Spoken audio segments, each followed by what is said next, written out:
very, very shortly. I'd like to hand over now to Rose, who's going to give us a brief introduction into who we are speaking with tonight. Rose, take it away.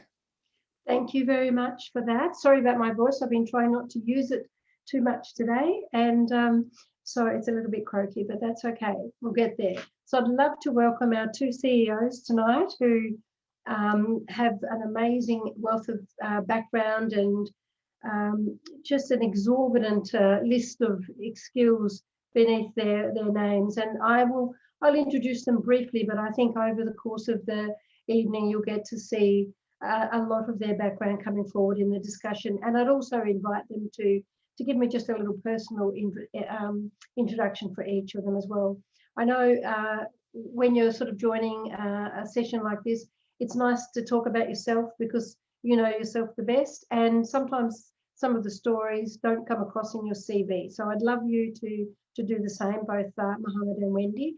But to introduce you both, Mohammed, I've known for many years and have worked with him with various interactions, both at the university and with our students. So he's been very, very helpful with lots of corporate internship students. He's mentored many of our students.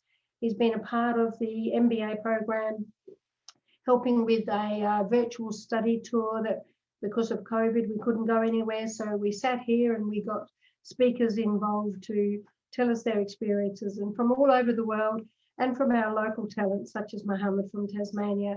We had a fantastic outcome for our students, even though we were not able to move around.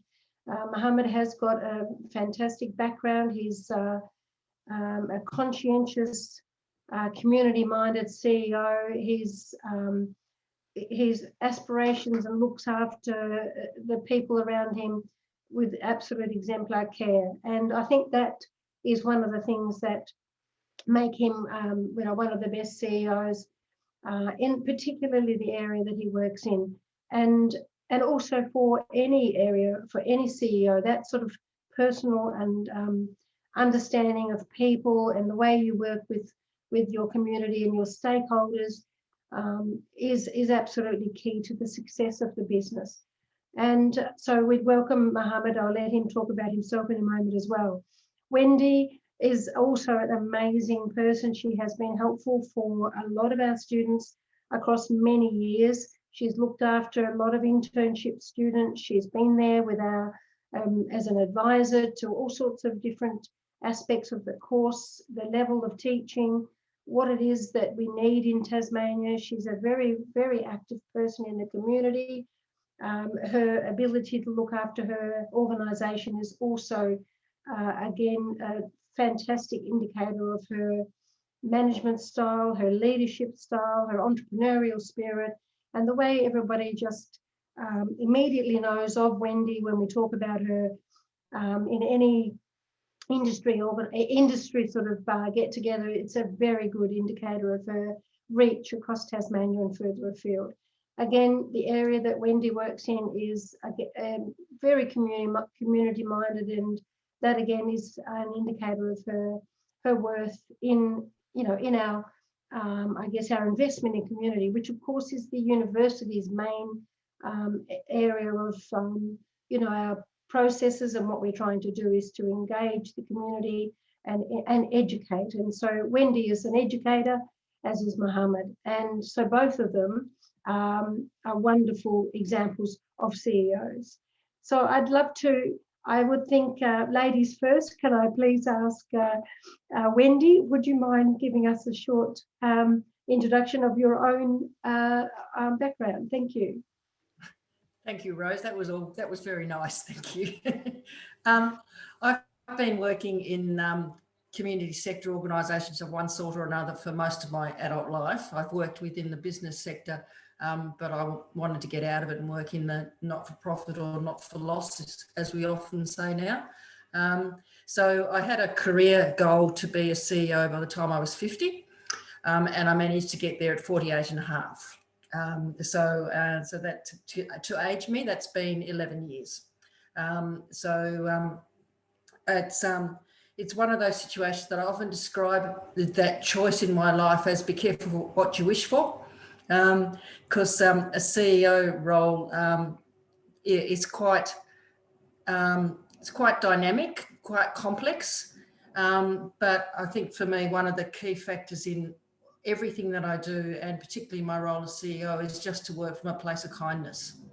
And that's really where I work from. So when the two roles that I've had as CEO, coincidentally, have been very much the same. My previous CEO role, I went to an organisation that was a point of make or break. If I didn't fix it, it was going to close. And unbeknown to me, when I walked into my current position, that was exactly the same situation, that the organisation, this was the final straw.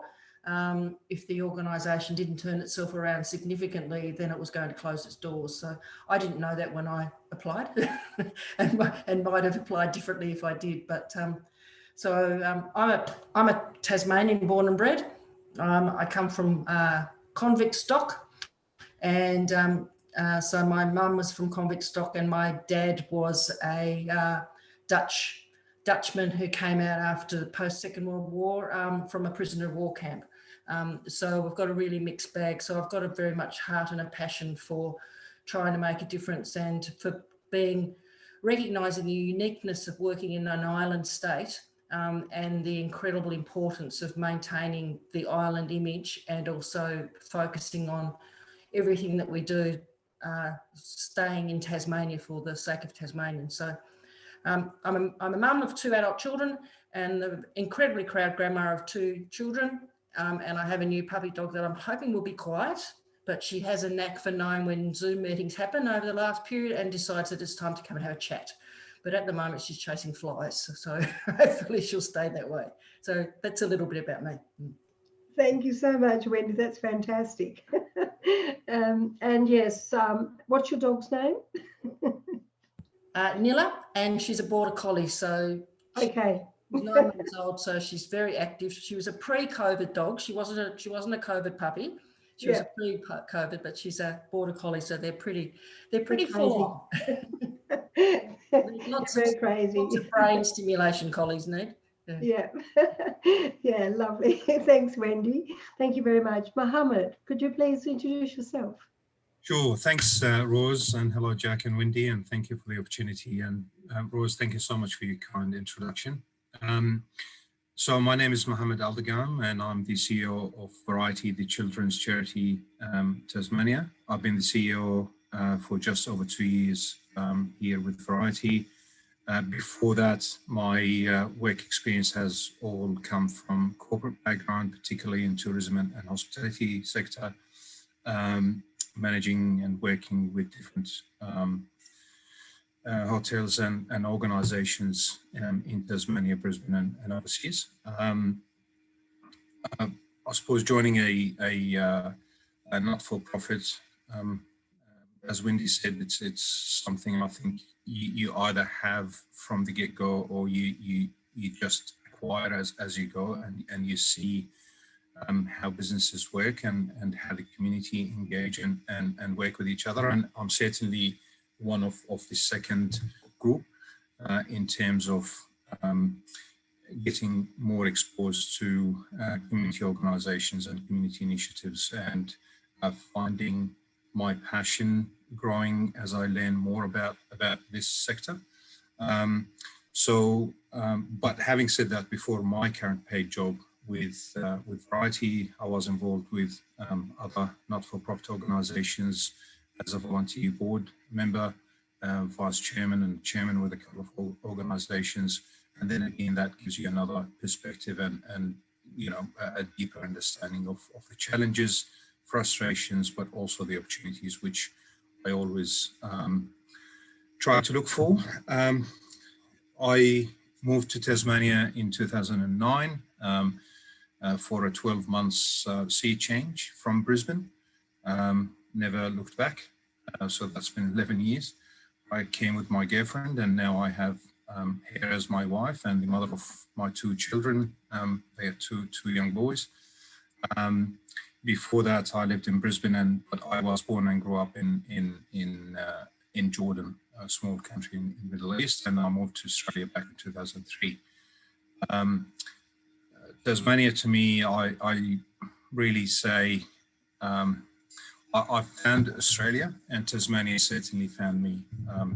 In this place, there's a lot to love, and there's a lot to connect with, be it the people, nature, environment.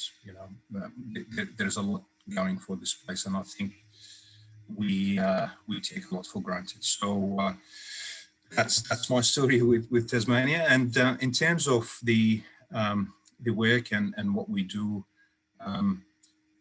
Variety is all about supporting children who may fall through the gaps of the system. And certainly in the last 2 years, our focus has been in reinvigorating the organization. And as in my role as the CEO, that has been full of excitement, full of terrifying moments, but also, just the more you give in our sector, the more you realize there's more to give, and there's more that you can achieve, and more genuine connections you can make within the sector, but also within the corporate sector. So that's me, Rose.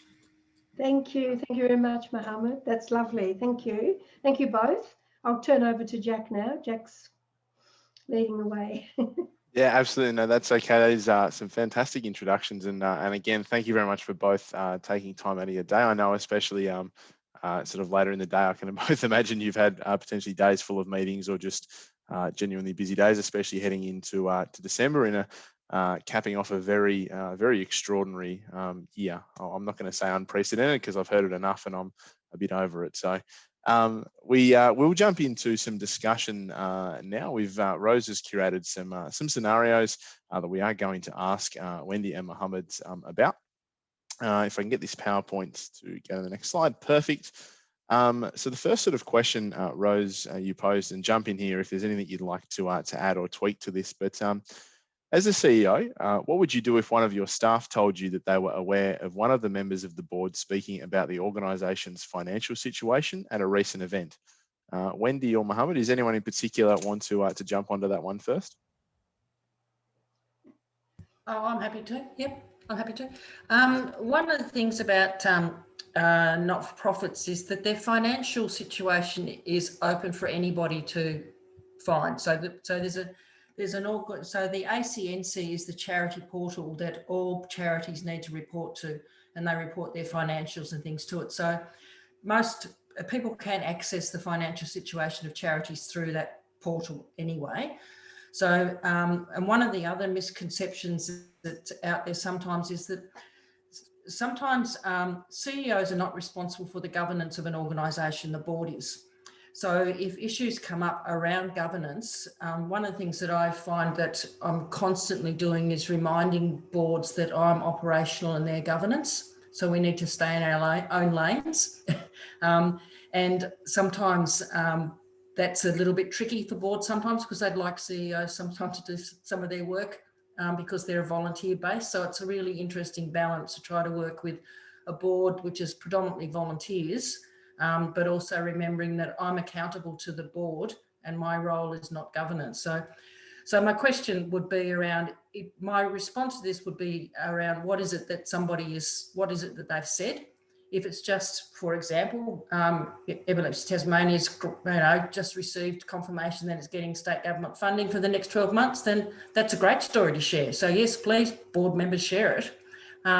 If it's operational financial information, that's a different issue. But a staff person would probably come to me in that instance, and I would try to ascertain, well, actually, what sort of information was it? If it's operational about what I'm paid or other staff are paid, then that's a completely different issue than just a general financial observation of Epilepsy Tasmania. So again, it just depends a bit on what specifically it is, but in terms of it being a governance, it's disclosure of state government funding, the amount you get, that's public knowledge, that's in our annual reports. So if it's something that's evident within an annual report, that's available to anybody to see. But if it's anything specifically different than that, boards directors all sign confidentiality agreements and code of conduct agreements, so they're bound by those. My experience is that generally they stick to that. I haven't had experiences of not doing that. So that's my quick, brief answer to that from my perspective. Jack? Excellent. And do you think on that as well, I guess due to how, due to how accessible information is now to sort of third parties and people that want to look in, do you think that it's been more open or honest from businesses as a whole over the last 5 to 10 years, where previously not the terminology would not be shady dealings, but 10 years ago where things were, I guess, a little bit easier to quote unquote hide? Do you think now that people are often more honest and upfront about some things that they are doing, just due to the fact that the internet is as big as it is now? Yes, I also think that if I work on an open and transparency kind of model, but I also work on that I need to protect the organisation for whom I work as well. So there's a bit of a balance on that you need to kind of tread well. So I think that yes, when organisations don't want to reveal information, you always go, oh, hang on, why not? But there's some information that I, in my delegation as a CEO, don't have authority to do. So in that case, you'd go directly to the board chair and you'd speak to them. So. Fantastic. Did you have something to add there, Rose? I saw you went off mute and then I sort of jumped in very quickly. Oh, that's okay. I was just saying that it's a bit of a trick question, of course, because as Wendy said, a lot of the information is available, particularly if it's not for profit. But yeah, no, I was just going to say thank you. A good answer. And so over to Mohammed, if you want to add something to it. Thanks. Yeah, sure. I think, Wendy covered it pretty well. But in terms of the person who asked the question, to me, there's a couple of, if you like, direct answers. What I would do in this instance, so let's say, yes, charities have their financials published on the ACNC website, which is the Australian Commission for Not-for-Profit and Charities. And it's available for anyone to view and see. But if it comes to the point of discussing operational expenses, as in the case of, how much a particular person is getting paid or how much we're paying for a particular expense, then that's the next level down in terms of the financial reporting that should be bound by confidence in terms of business and commercial confidence. So what I would do in this instance, there certainly will be a conversation with my chairman, and assuming it's not the chairman who made the report came to me about, and I'll have a good conversation with the chairman to say, this is what came to my attention, and I would like that to be clarified and reinforce the delegation of the board in terms of their duties and in terms of their confidentiality and so on and so forth, and make sure that the board are very, very clear in their understanding of this.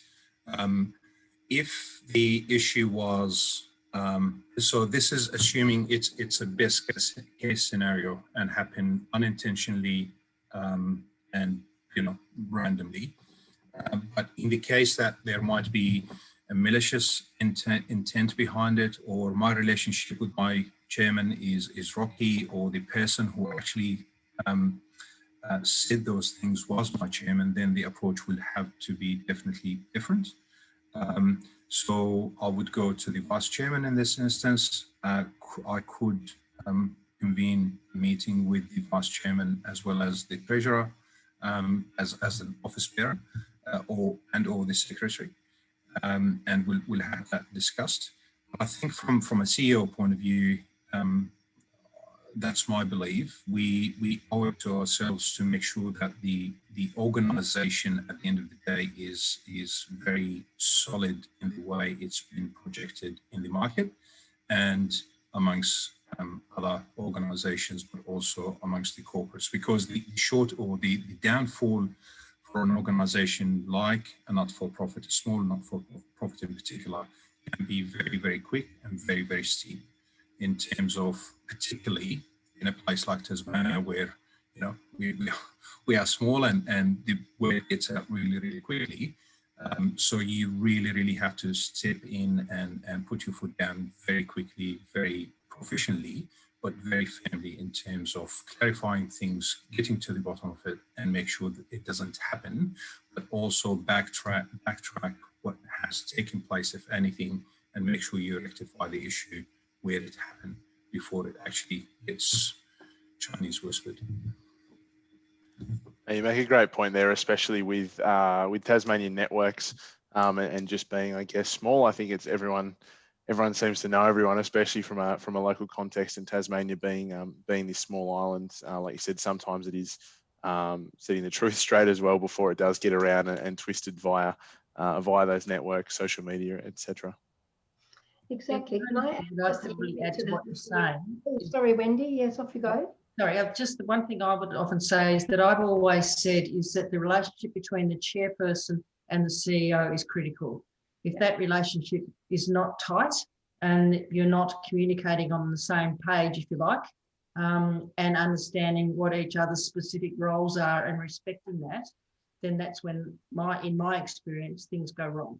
So many issues can be resolved by having a really good, open, transparent, respectful relationship between the CEO and the board chairperson. So that's my experience. That's critical in order to be able to do what the organisation is there to do, which is to support the people that it's there to provide services or support to. So for me, that's a critical crunch. You have to work really hard on the relationship with the chair.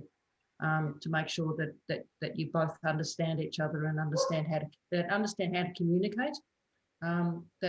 Sometimes that's a tricky little dance sometimes, but that working out what the dance is and how you communicate with each other effectively is crucial. Absolutely. And I made a couple of notes that I knew you would all touch on, because if we look at that in the terms of what a person might learn out of an MBA, you're talking about some of the things such as the corporate level strategy that's embedded in your strategic plan and where you're going forward and the direction that the board wants to take the organisation in. And you're talking about what the company actually does. So you've mentioned, the ethics that are beneath the company and its strategy going forward. You're looking at the levels of the business and who knows the information in the business. So again, that's part of the business level strategy and who looks after what levels of the organisation. It's also about your advantage, so your competitive advantage. What is it that your business finances look like to the stakeholders, etc. So you've kind of talked all about that. It's all about the ownership concentration. It's about the executive compensation. You've mentioned that. You've mentioned ethics. So it's all about that strategic leadership. You've probably mentioned in your answers about 4 or 5 of the key aspects central to an MBA. So I just wanted to bring that in. It seems like a very simple question, but when you answer it, you've answered it with all of those terms embedded into it. So well done. Fantastic. I'll head to the second one, and I know this one is a bit lengthier, so it might be sort of in parts. Your organisation is about to merge with another at the same time. It is due to re-elect board members. The other organisation has 8 board members, and your organisation has 14. You, as the CEO of your organisation, will be appointed as CEO for the newly merged organisation, and the constitution that the new organisation will be formed under states: the board shall comprise no more than 12 directors, and all are elected members. The chair is elected by the board. What would you recommend as the best course of action, and why? I'm happy to take either. I'm happy to step in, Jack. So in very, very simple terms, this really comes down to a board skills matrix. So we need 12 people to sit on our board. Then we will put together a skills matrix, a simple skills matrix sheet, and we will discuss what sort of skills we want to have around the boardroom, or the director's table. So things potentially could come up as legal experience, HR experience, finance experience, marketing communication, leadership and management, and you know, the list could go on and on, depending on what sort of sector or what sort of niche your organization is playing in. And that really does not matter whether it is a not-for-profit, a for-profit, a multi-million, multinational organization, or a little tiny mom and dad business. Then you basically, potentially, you will look at the pool of candidates in this instance. So you would have, so you have 22, a pool of 22 candidates there, and then you will basically go objectively through their names, their experiences, their backgrounds, and tick along what each of those people will bring to the table. And then you will have this matrix to say, you know, Jack has ticked 4 of those 8 boxes, and Rose has ticked 2 of those, and Wendy has ticked all of them, and so on and so forth. And then pretty much you will end up with your decision based on merits. The question then becomes how, where do you go from the hardcore skills you have presented to you on this matrix? Other things will come in, will need to be considered, are things like, of course, notwithstanding integrity, you know, good standing in the community or the business and the sector you're dealing with, but also other things will come in terms of connections, networks, their position or their perceived contribution to the organization beyond their hardcore skills that they will bring with them. So someone might have a fantastic experience in finance and financial management, but their role has not been in areas, if you like, or in businesses that are exposed to dealing with many organizations or many people. They don't have the network required to support your organization. And then the question becomes, can I compromise, or should I compromise as an organization and not necessarily have Mohammed, who has 6 of the 8 skills we identified, but have Jo Blow because she has, you know, only 4 or 2 or even 1, but she also comes with non-tangible values to the organization. So that all comes into it. And then at the end of the day, the selection has to be based on where your organization's vision or strategy is heading. So potentially you might end up having 3 people in the finance background. You're not necessarily keen or interested in people with a huge marketing background, for argument's sake, because the next 3 to 5 years for your organization is about the financial performance. It's about, you know, the budgets. It's about, you know, acquisition, merger, expansion, whatever it might be, which needs a lot more, you know, the experience you require is heavily tilted towards numbers and figures and sheets rather than fluffy talking and branding and all of these things. So that, I believe this is a constant evaluation tool that we have implemented in the last 12 months for us here in Variety, and every 2 years we will be looking at this and seeing where our skill matrix sits. During the last 6 months, we had 2 of the board members stepping down based on family and work commitments. So our AGM is actually in a couple of weeks, and last board meeting, we looked through the matrix I was referring to earlier, and we identified that we needed people in communication and marketing, we needed people in HR, and, you know, next week we'll have those 2 people joining So yeah, so that's my answer. Excellent.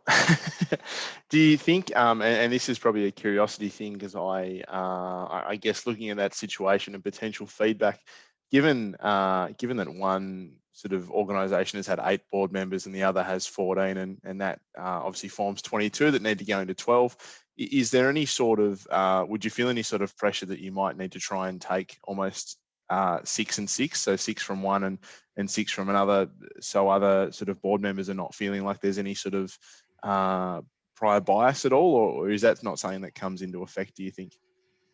Well, the good, I'm not sure what Wendy would answer, but the good position for a CEO to be in for this scenario is they don't have a final say.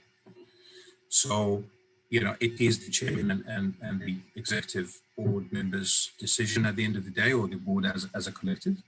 You would hope as a CEO, doesn't matter really how passive you are, but you would always hope to have an influence, because at the end of the day, you don't want to end up with 12 managers, each with their own different agenda, or, 6 with very, unified voice, and then the other 6 being right on the other side of the spectrum. So it is in your best interest to have a unified board acting under the guardianship, if you like, of the chairman, and you as CEO have that trusting and cordial relationship with every single one sitting around that table. So a straight answer, as simple as it's not my problem or it's not my call. However, it will be a remiss of me, and I think irresponsible of me as a CEO, not to try to influence the decision. And my influence would be very much directed by the skill that I want to have around my board table to support my strategy and support where I would like to take the organization to. Fantastic. And Wendy, did you have anything, any other thoughts either to add to that, or just your own thoughts as well? Yeah, I have a slightly different opinion. Yep. Excellent. So my opinion is that there's a whole lot of other factors that come into play before even having that conversation, like who are the 2 organisations that are merging? So who are they? What are they? What's their core business? What's their values? Why are they merging? Would be a really big question and issue for me. And why am I being appointed as a CEO as opposed to the other organisation, if there was a CEO there at all? So that's one question. The second question that I have is that I would want to keep everybody on through a transition period. So I would work through a process of you have a board of governance, but you may have a number of transitional working groups that work to actually help to. So it's all about, really for me, it's about what is the image, the values, what is it that you're wanting to say to the people that you are servicing through your board. So I would kind of be going there. For me, there's some broader pictures about, I mean, I've done this with an organisation. I've seen it done where there was a transition board put in place. So for the first 12 months, they recognised this board was a transition board because they don't actually know what the 2 combined organisations actually need in terms of skill set in that sense. So there's some general core that you'd need, that Mohammed's referring to, that you would need. So there's some general core skill sets that you have to have in governance in order to be able to function. But I would be asking some of the broader questions around, we are transitioning here. Are they both Tasmanian organisations, or is one from another state that's been managed predominantly from another state, and now it's come back to Tasmania? My experience is that many Tasmanian organisations end up becoming other state-based organisations, and Tasmania is almost a sub-branch. So my approach would be slightly different based on a number of different factors about why are they doing it. I also believe that 12 directors is too many. I think sort of 9 is a really good manageable number, because just even managing a quorum when you have 12 members is really hard. It's hard enough. Our board currently is 9, and sometimes even getting a quorum for board members of 9 is hard. So it's those kind of broader questions that I would want. And there are 2 board chairs that exist. So how do we do some kind of compromise? So I work from, yes, governance is really important and we need to get that right, but it's also about community development as well. So I'm not disagreeing with anything you're saying, Mohammed. I'm just saying I have a slightly different approach to it, just based on who I am and how I operate. So just slightly different approach. Excellent. That's the idea. I think that's when Rose grabbed you as well, that there would be some different opinions, and obviously if everyone thought the same in the world, we'd be a very perhaps a very plain sort of society. Rose, did you have sort of some things to add to that as well? Well, this was exactly the type of conversation I would expect from 2 amazing CEOs, and this is why I bring it back to, if you are studying our degree, and the range of skills that you would get from that study would incorporate all of the little terms that you both have said. And I've made a few notes, and just to sort of cap off what you've mentioned in a very short period of time, you've talked about a skills matrix, legal, finance, marketing, leadership, management of HR, the data analysis, the operational requirements, integrity of the standing in the community, the connections, the contributions to the organisation, the core skills. We go back to the core competencies of the organisation, and what are your above average returns or cost leadership if you're talking about a profit-based organisation, but you still need to make money in a not-for-profit. You've talked about the tangible strategic vision. You've talked about acquisition, branding. You talked about evaluation tools. You talked about transitional working groups, so committees or members of different committees, the servicing of the community that you're functioning for. You talked about the core skills to be able to function, and whether or not the organisations are similar, how they would merge, what is it that they're going to do and why. And then you've also talked about the quorum and the type of manageable board you would have for an organisation. So in a very short time, you've probably talked about another 6 to 8 units across the MBA, and there's sort of core learning outcomes that we would embed across the full learning gambit for the students. So this is exactly what I expected to have, is that you're talking from experience, you're talking from knowledge, and this knowledge is that acquired skill that you have from years of work, but it also relates back to your education. And what we're trying to do with the MBA is to embed both of those aspects in the course. So when they leave, they've got the same type of mindset that you've got without the actual, serious background you've got, but they can make that distinction. And once they've got the experiences, then they're making the definitions that you've already said in your analyses. So I was pretty impressed with both answers. I'll give you a pass in at least 6 units now. No, that's it. Like you said, it's that combination of the experience and having dealt with it as well. And I'm glad you've. It's the question was structured how you planned the result. I think it worked out well. Sorry. Also, for me, the scary thing is that the trying to amalgamate 2 organisations, one based in the north and one based in the south, is often the scariest thing you ever have to do.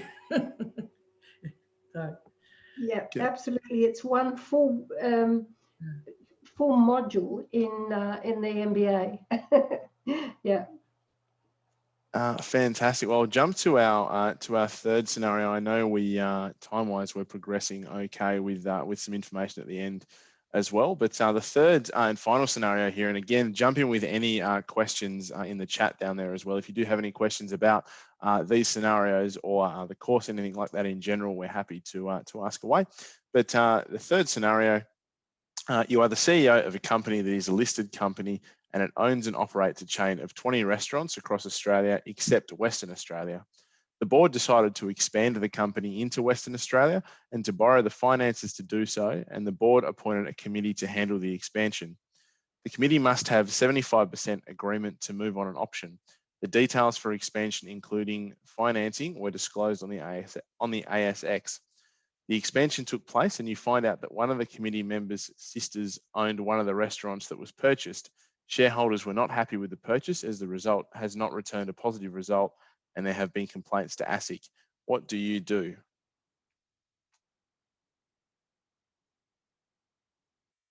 Take it away, anyone. Well, I suppose this is a kind of a bit of a difficult one when you're in the kind of space that I'm in the terms that we don't have what we call we don't have shareholders as such.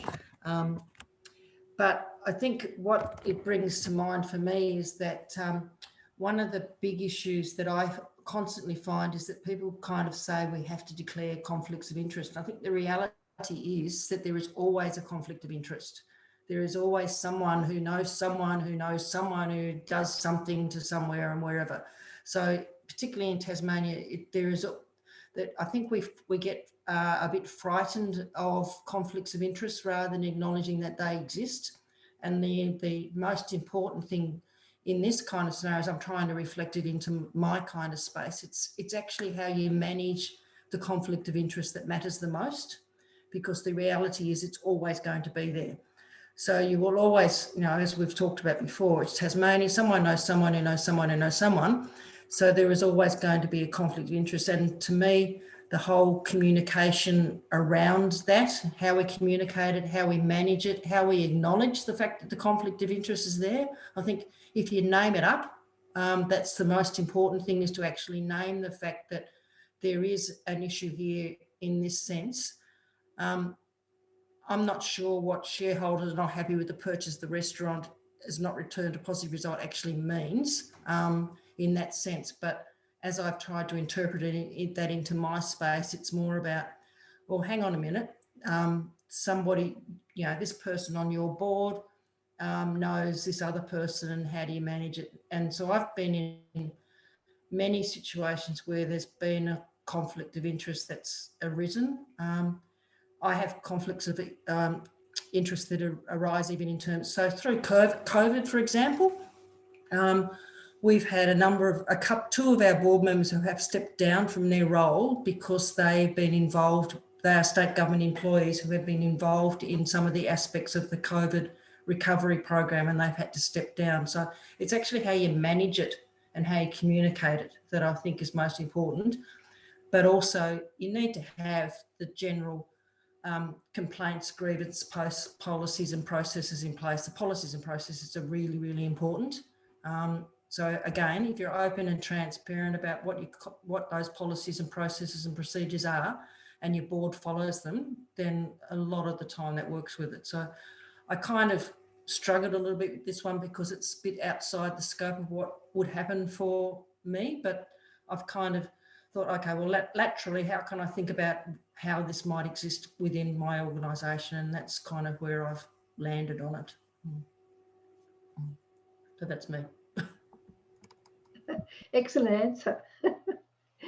Mohammed, have you got anything to add?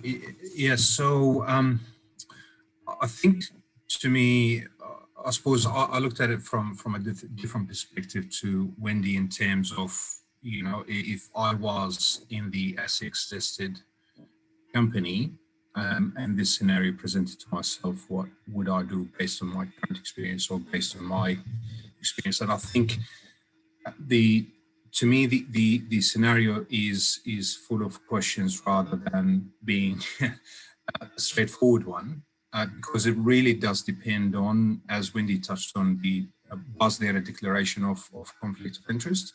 Was there a deal done under the table between the committee member and his sister? Was the restaurant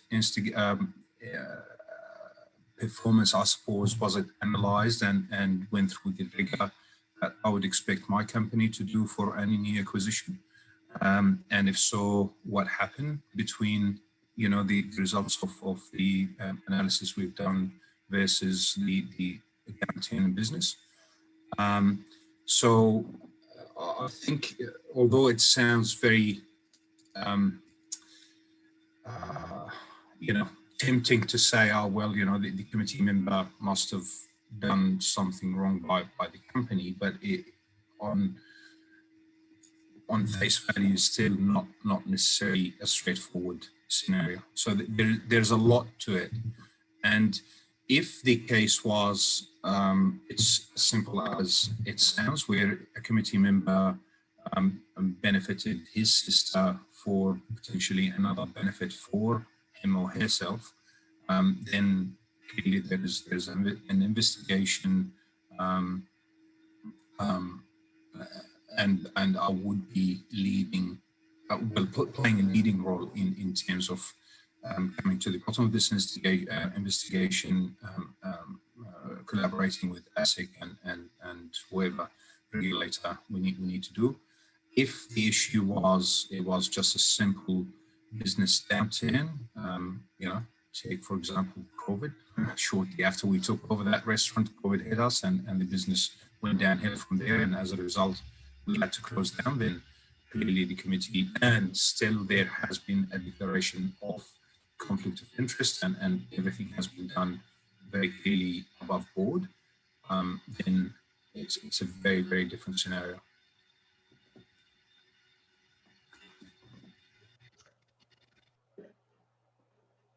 Excellent. I was on mute. Rose, did you have anything to add to that at all, or any sort of further prodding from that particular question that you were after? No, I think both Wendy and Mohammed absolutely nutted that one out. It was meant to be really tricky, but they've unravelled it immediately.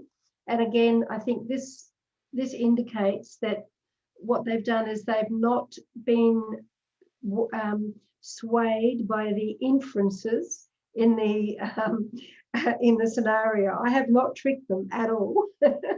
And what they've done is taken a complete, mindful and aware point of view without making any decisions. Again, this is what I mean about being managing by experience and understanding that there's a lot more involved in that than you can make a decision on immediately.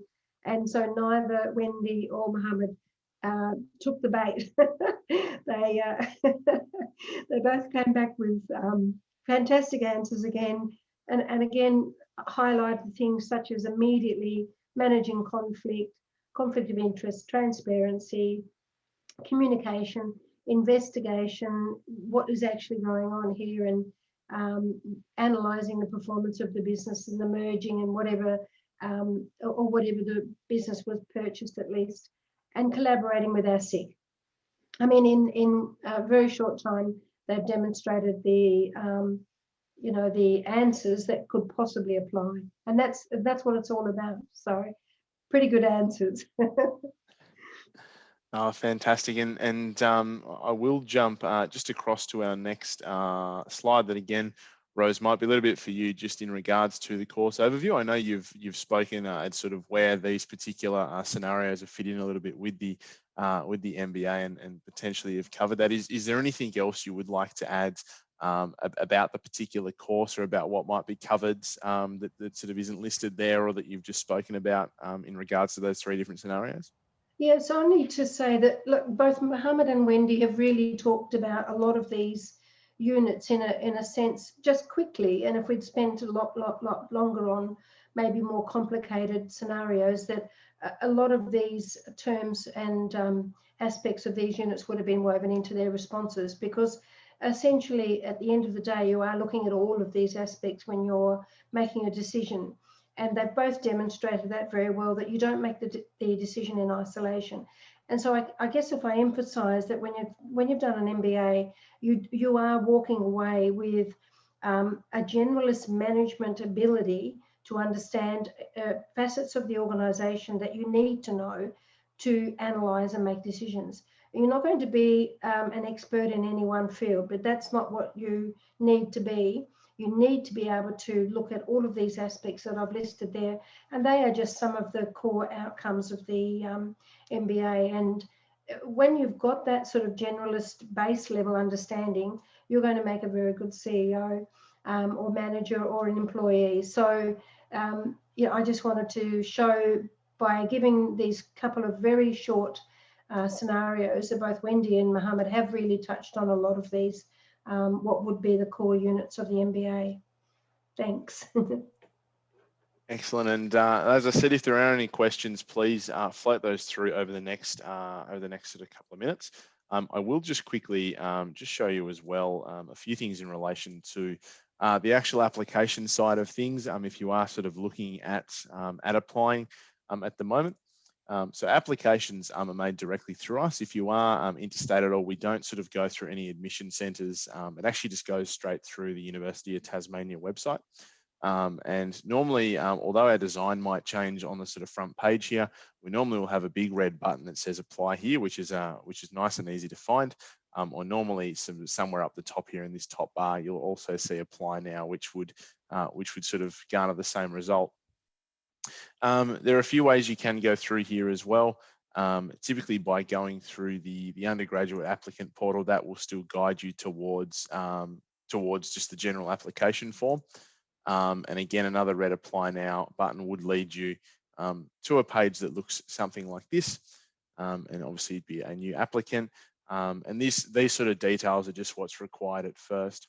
For sort of more detailed information on applying to the university, coincidentally, we're actually running an application webinar on Thursday, which I'll be running and going through an actual application.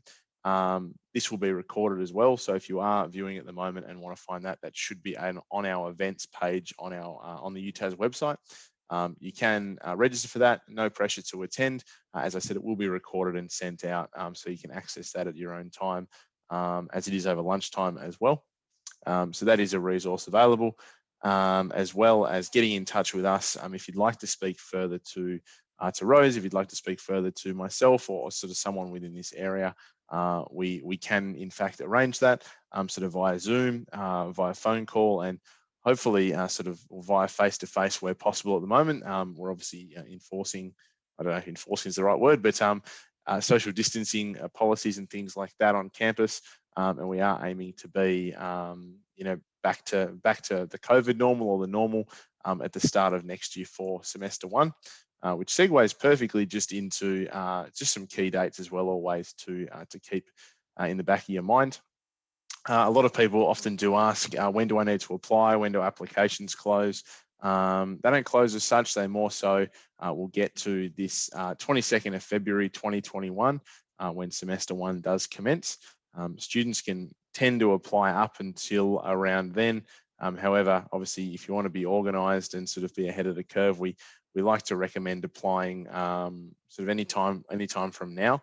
That allows our admissions team to process the application, make sure you're meeting the course requirements, and it gives you time to set up and settle in. As I said, if you did have any further questions for myself, for Rose, for someone in the area, it gives you time to sort of ask those questions as your application is sort of sitting in the background and being assessed by our team. So what you also find once you do apply, you start getting some really useful emails about if we do enrollment sessions, where if you are then picking your units, we hold those on campus and online, as well as I said, the application assistance webinar, and sort of our UTAS Life team, or sort of have some onboarding things in the last couple of weeks. If it's the first time you're studying, if it's the first time you're studying in some time, we have a genuine mixture, all ages, all backgrounds, that are studying with us. So you'll find in there as well some really great contacts to start with. Rose, is there anything you'd like to add in particular that might be business specific for that, or is that sort of covering those bases? No, that's pretty good. Thank you. Thanks, Jack. Excellent. Well, haven't had any questions come through at the moment. So unless there's anything else, Rose, you'd like to ask of Wendy and Mohammed, I would obviously love to thank them for coming along tonight. As I said, taking time out of their very busy schedules to answer some very pressing questions. And as I said, please feel free to get in contact via that information there. If you do just put in the subject as well, you attended the webinar, that can come through to us a little bit quicker and we can have those conversations. But if that's it, thank you very much. Enjoy the rest of your night, and have a fantastic end of the year. Thank you, Jack. Thank you very much, Wendy. Thank you, Mohammed. Fantastic. Thank you so much. Thanks, Jack. Thanks everyone.